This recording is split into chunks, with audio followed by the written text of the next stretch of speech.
Welcome to this video on the Autotransformer, exploring its mechanics, applications, and safety in the electrical trade. It's an efficient link with a single winding and a dual purpose. Standard transformers have galvanic isolation, relying on a magnetic link only. Autotransformers shift this structure, incorporating both a magnetic and an electrical connection. In the winding's anatomy, the series winding carries the input current, I1. The common winding carries the difference current, IC, which is I2 minus I1. The tapping principle shows that voltage is determined strictly by the turn ratio, N1 over N2. This applies to both step-down and step-up configurations, governed by the ratio A.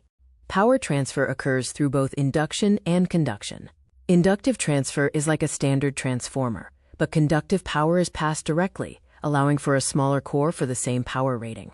The Autotransformer offers a copper-saving advantage. The saving is calculated as K times Wo, where Wo is the weight of copper in a standard transformer. The closer the ratio K is to 1, the greater the saving. A common application is the Variac, which uses a sliding carbon brush on a toroidal core.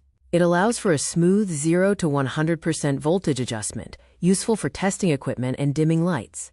In industrial heavy lifting, autotransformers are used as soft starters. They address the massive inrush current problem of direct online, starting by providing a reduced voltage start, which also benefits grid protection.